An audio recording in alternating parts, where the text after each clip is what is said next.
All right, welcome everybody to the first post-lunch session.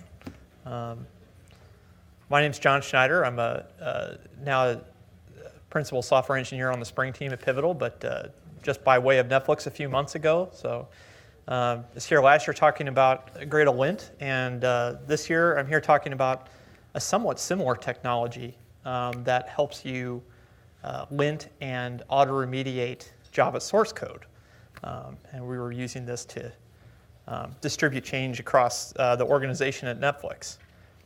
So a little prologue on distributor refactoring. I'll tell you a story that the reason why this whole thing came about in the first place. At Netflix, there was probably like 10 years ago or more, our runtime platform team, who's often ahead of the curve, technology-wise in some ways, created a library they called Blitz4j.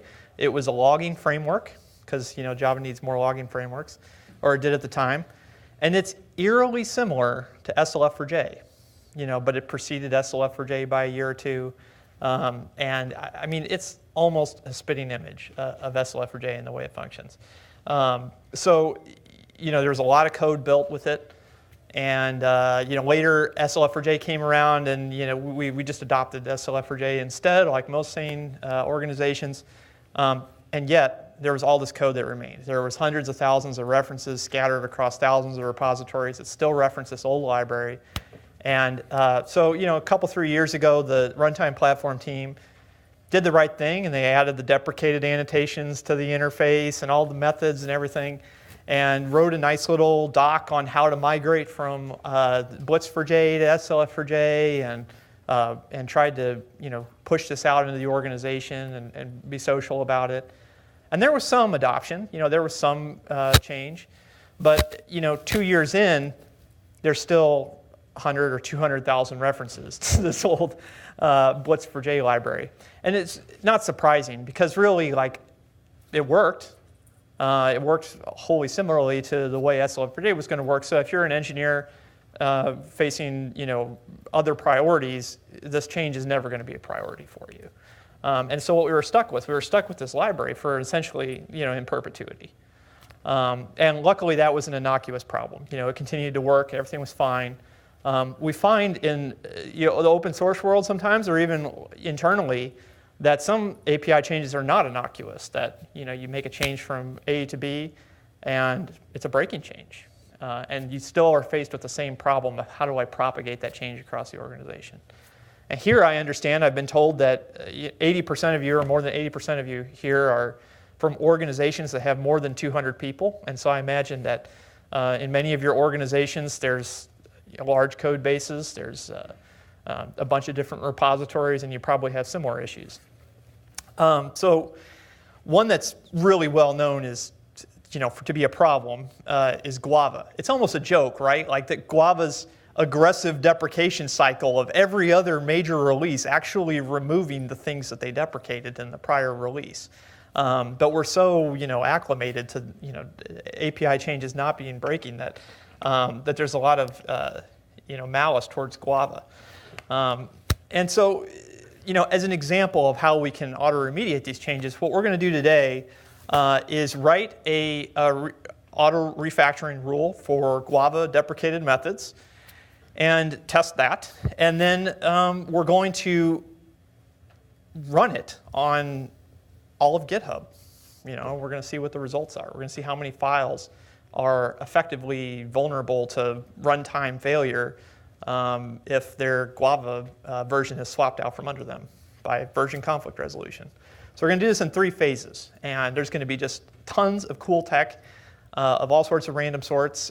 So there's something for everybody here. We're going to actually define the rule with Netflix rewrite. We're going to use Google Bigquery's copy of GitHub to actually find all the source that depends on Guava. And then at the end, because we're going to find that there's 2.6 million files we need to actually operate on, we're going to actually run the rule on a Zeppelin Spark cluster in Google Cloud Dataproc, so we can complete this within our lifetime. So part one, rewrite. Rewrite, like we've been saying, is a programmatic refactoring tool. This is all open source, so you can find it at netflixskunkworks/rewrite. I should mention that there's a footer here that's extremely small that points out that there's a GitHub repository, github.com/jkschneider/Gradle Summit 2017. That's got all the code from today's talk, all the instructions step by step for you to follow this experiment for yourself if you'd like, and completely recreate it. And so first, on to rewrites. So suppose we have this simple class A. It's simple class, happens to depend on one of the deprecated Guava functions right here, doesn't do anything useful. The first thing rewrite does is take this.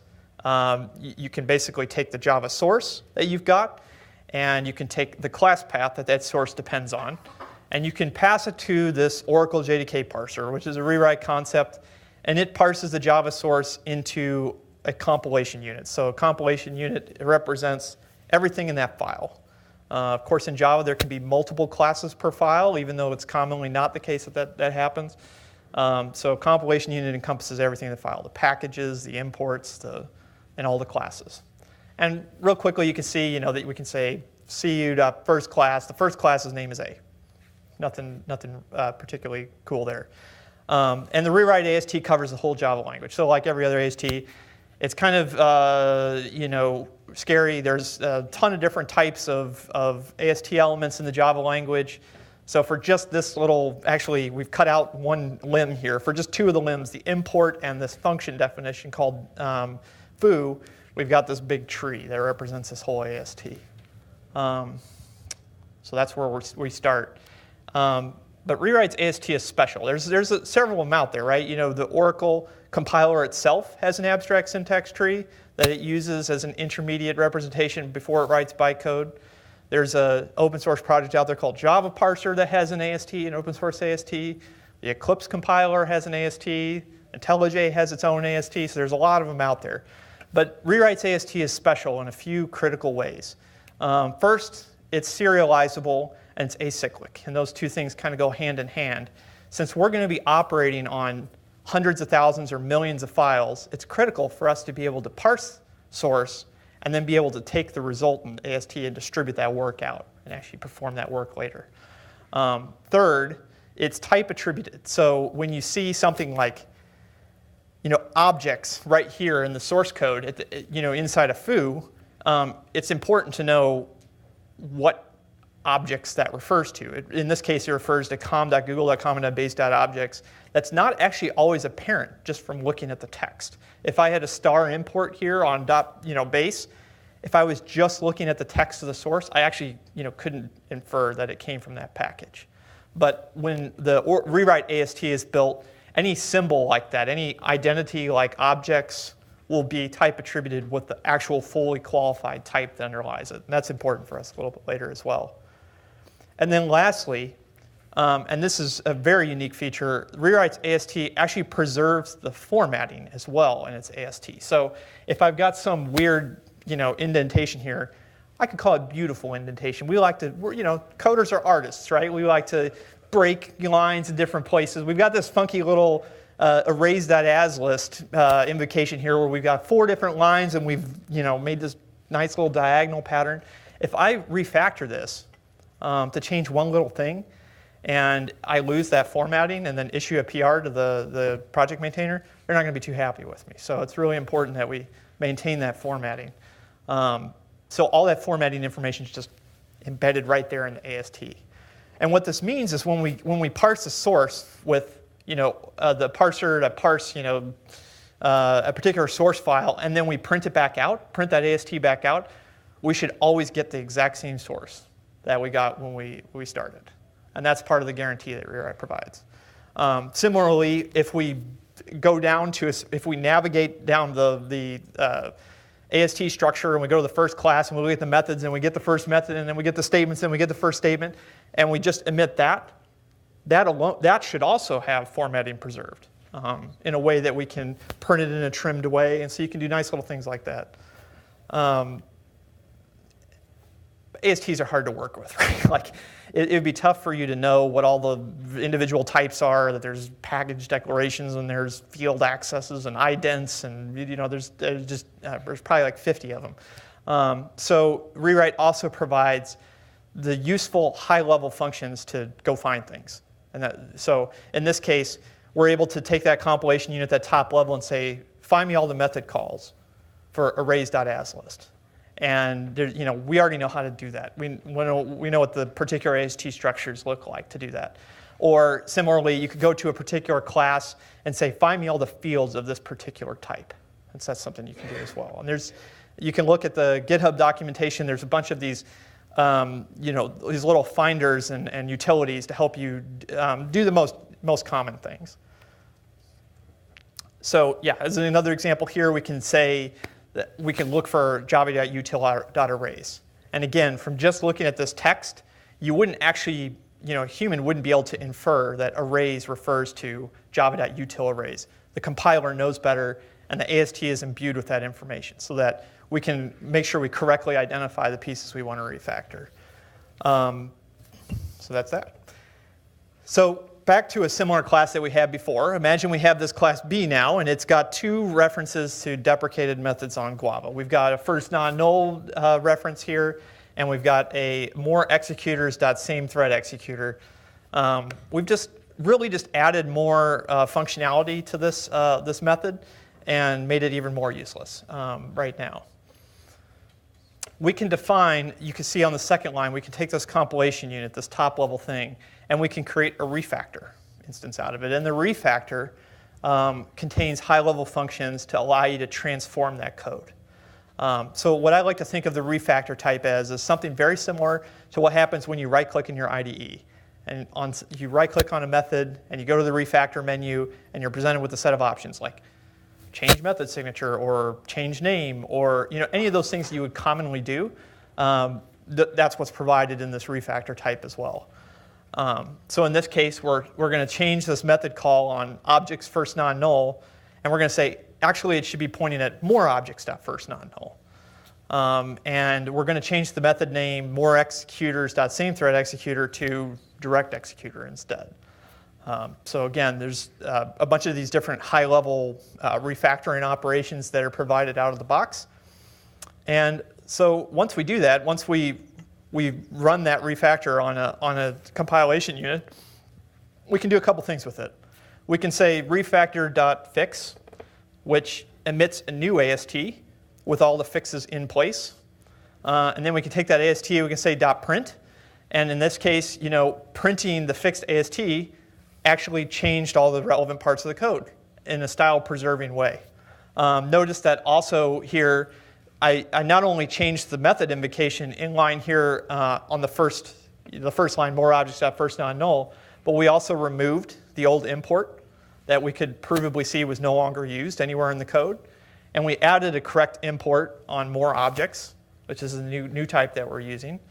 And the imports were added in a way that matches what an IDE would do. So it sorts the imports in the correct order, so that basically the goal is that if you went to an IDE with this refactored code and you did Command-Shift-F, it would not do anything. That's the goal. So it's unless you had some other stylistic weirdness. So you can do that. You can just emit the string with the fixed source just like that. Or we can do something else. We can take that refactor instance and we can call .diff, and that generates a string with a git style patch.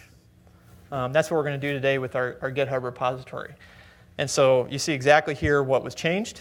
That git style patch can then be applied to a repository with git apply, and that's it. So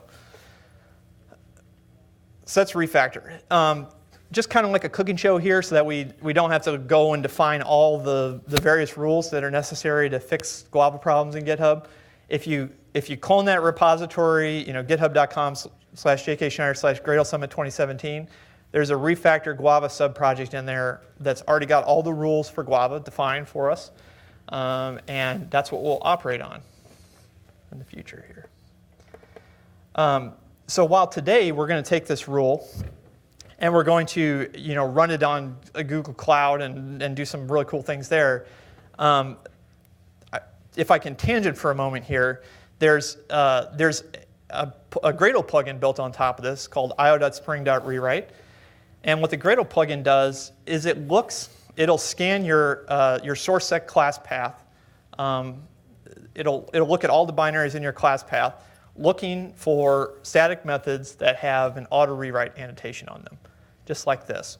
So in this case, we have this built in for Project Reactor, one of the underpinnings of Spring 5. They made some pretty significant changes to the API between Reactor versions. And so here we've defined an auto rewrite rule with a single refactor argument. And we define that whenever we see reactor blah, blah, blah, .mono.flatmap, we want to change it to flatmap many because they changed the name of that function. So whenever you run, and there's a couple Gradle tasks. So we have Gradle w lint source and Gradle w fix source lint. And whenever you run one of those, it's going to give you, either in the first case, it's going to give you a report of all the things that are breaking. Or in the fix source lint case, it's going to go ahead and make all the changes in your code and just dump them into your code. So you can run a git diff, you can see all the changes that were made, and you're good to go. Let's see an example of that.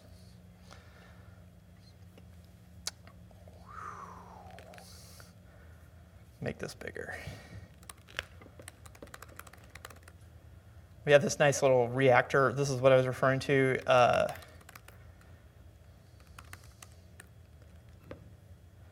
An example project here. If I just do Gradle w lint source,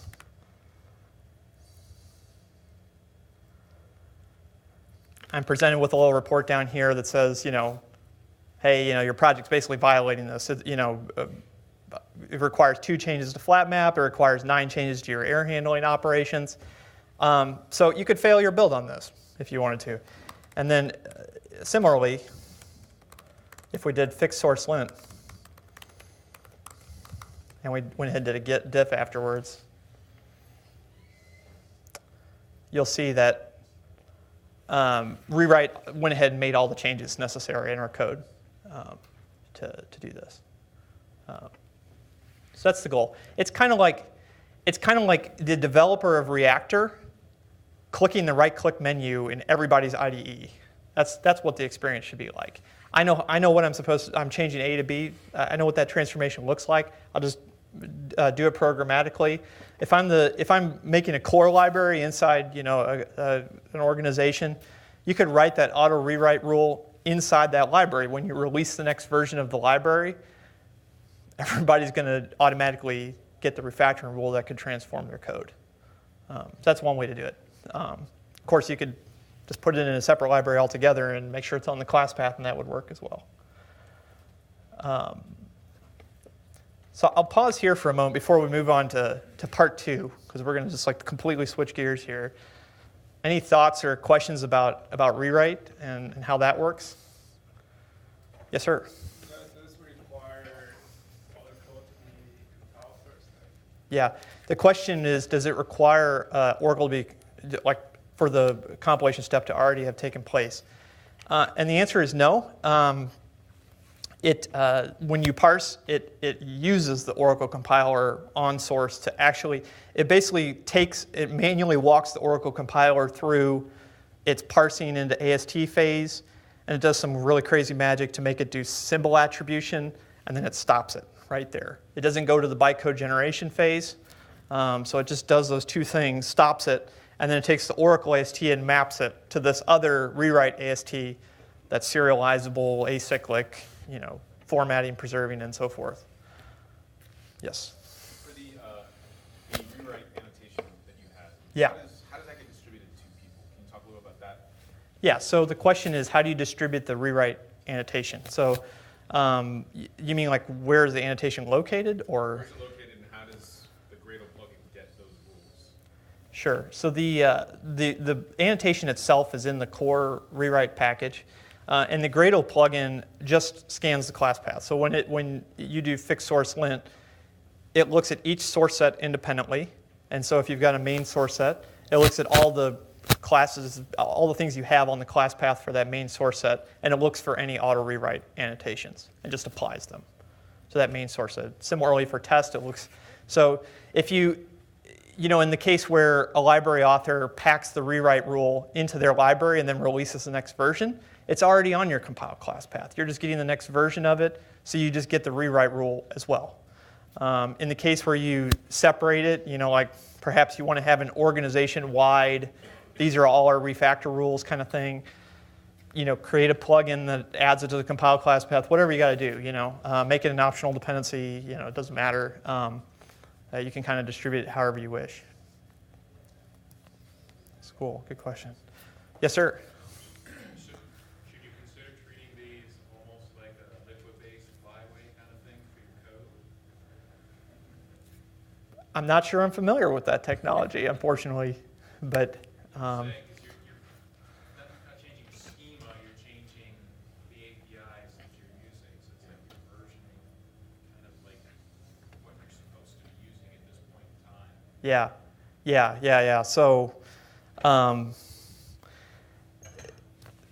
in terms of like how to version the rewrite rules and such, I think it largely depends on the characteristics of your organization. Like, if you could, guarantee that like between major releases that everything was refactored, then you can go ahead and delete the old one and add new rules, or you can just keep adding rules, and the old ones just never get applied anymore. There's a lot of options there. Or you could just forget the whole auto rewrite thing altogether and do what we're going to do in part 2, which is just find some way to get your whole organization's code base somewhere and just operate on it, and generate diffs for all those things and generate a bunch of pull requests. And so the reason I don't love pull requests, this is what we did at Netflix, so we did it, but pull requests grow stale, and so there's a lot of effort in like, well, I'm going to create the pull request now, then I'm going to rerun it, and I'm going to like overwrite that pull request, and it's the great thing about having the lint-based approach is that at any time, no matter what my project looks like, I can run lint source on it or fixed source lint, and it operates on whatever the current state is. Yes, sir. Can you do transitive rules? Like if I want to change all food to say bar, and then later bar gets deprecated, I want to change it to baz, but I go to a repo that still uses food. Yeah. Can it go food to bar to baz? There's no machinery for that that built in right now, but I suppose, you'd have to do them iteratively, right? You'd have to like apply one and then do another, or just change the rule, that was previously foo bar and then just go straight to foo baz, whatever that is. And I don't want you to underestimate what the capabilities are. For the ilog thing in particular, this was a pretty obnoxious transformation. How like you do French braces or curly braces to indicate variable substitution or string formatting that you want to do in a log statement. Well, for Blitz4j, they use like the %s, %d type syntax instead. So we had to like change the literals themselves, like get into that string and transform those pieces, where they had like log.error string, usually it's like string objects array. And SL4j's paradigm is that the throwable should be at the very end of that objects array. Well, Blitz4j was string, throwable, the rest of the objects. So we had to reorder arguments, putting the throwable at the end, transform the string. There's all sorts of things, and there was no problem. We had no problem doing that. So you can do pretty complex things if you need to. So, part 2, using Bigquery to find all Guava code in GitHub. The first thing is Bigquery has a copy of all of GitHub's code that it gets every couple days. I don't know exactly what the interval is.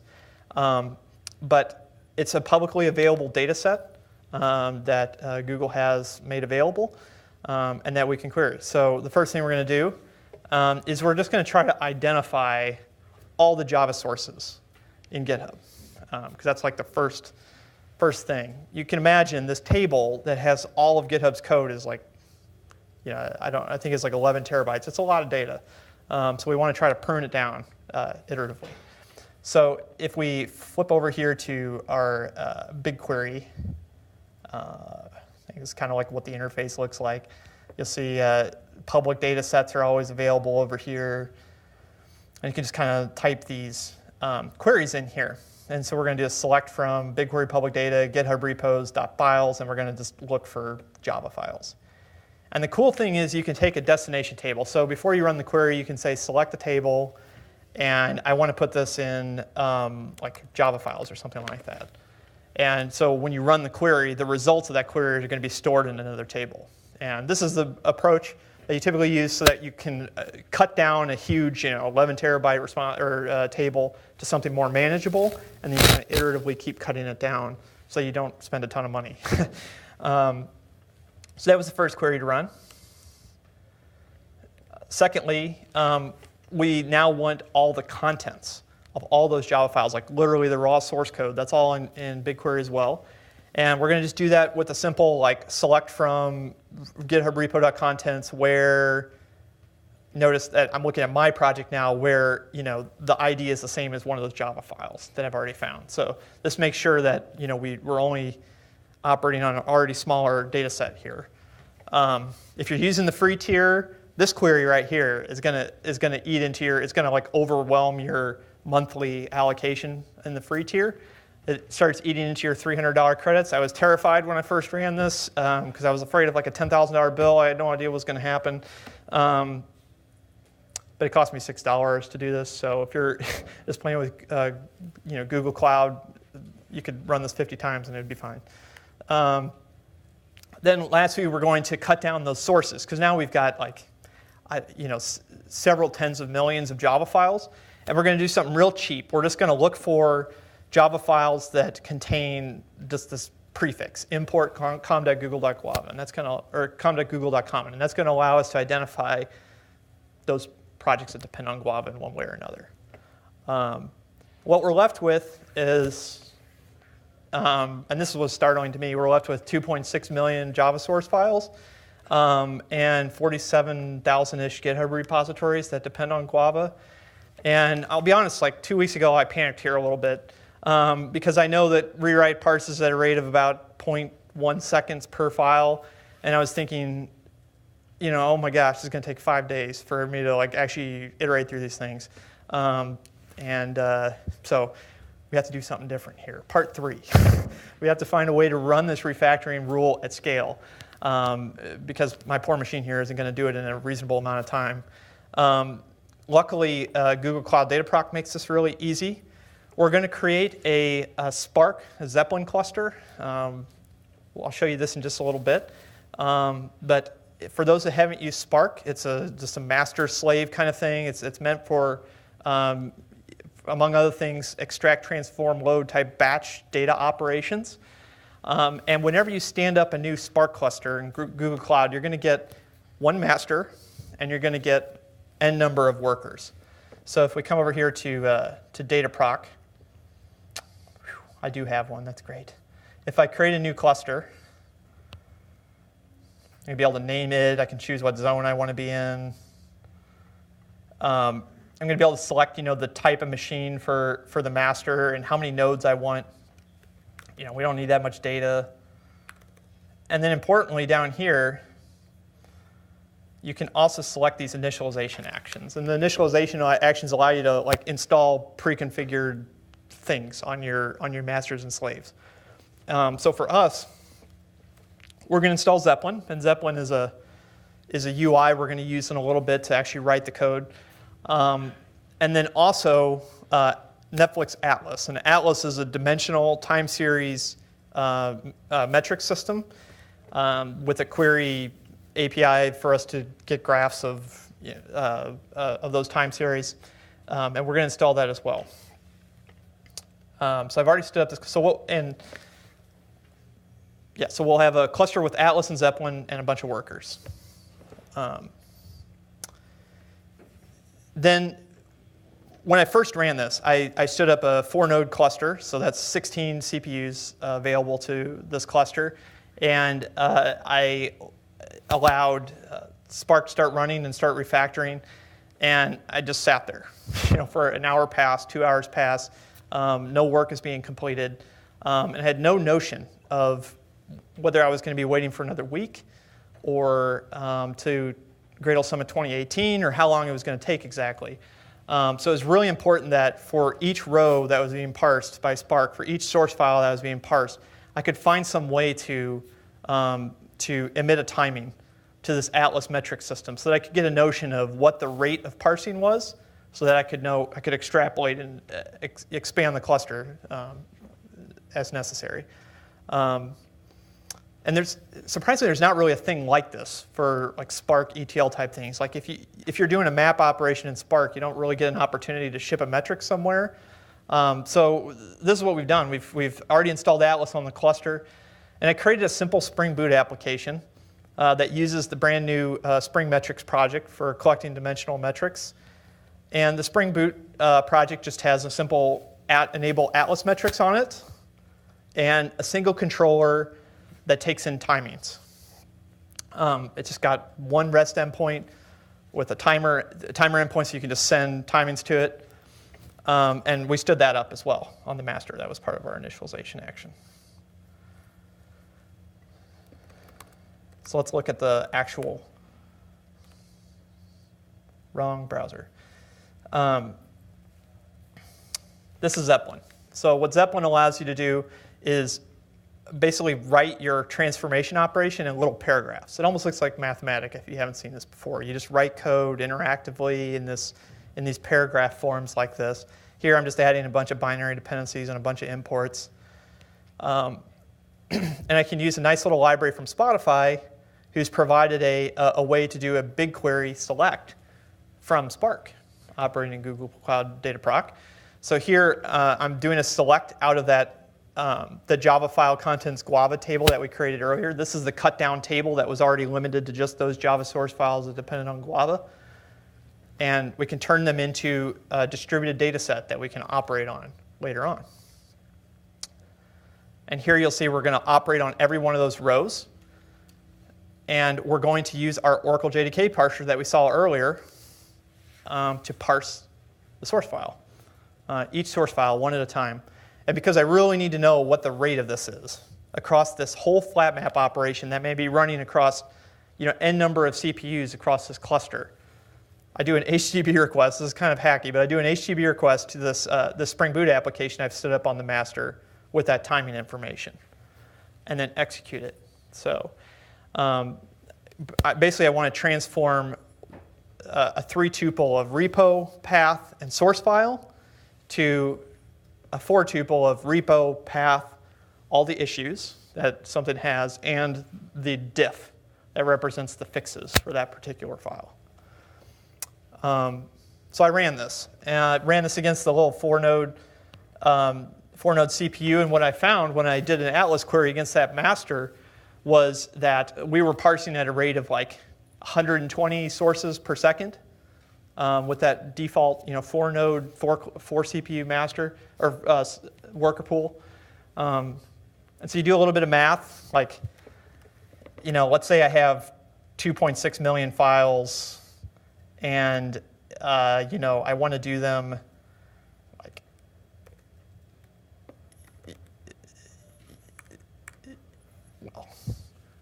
let's see. The problem with doing this on the fly. Basically, I determined that I needed to be able to parse at a rate of like 3,500 per second in order to be done in a reasonable amount of time, and in order to be done in 10 or 15 minutes. So okay, we have 16 CPUs right now. How many CPUs do I need? Just multiply it by that factor. Over here in Google Cloud, we've got this existing cluster 1 over here, and I only stood up two workers in this initially. If you go to configuration, you can come down here and you can add these preemptible worker nodes. So I can add like 100 of them. Right here. And preemptible worker nodes are extremely cheap in Google Cloud. They can be terminated, of course, if somebody else requires that capacity. But of course, if one of my instances gets terminated, Google's is going to give me another one, and Spark's going to redistribute the work anyway. So this is a real great feature of it. If you can stand up a really small permanent cluster and then just add a bunch of capacity to it to run an operation like this. That's what we did.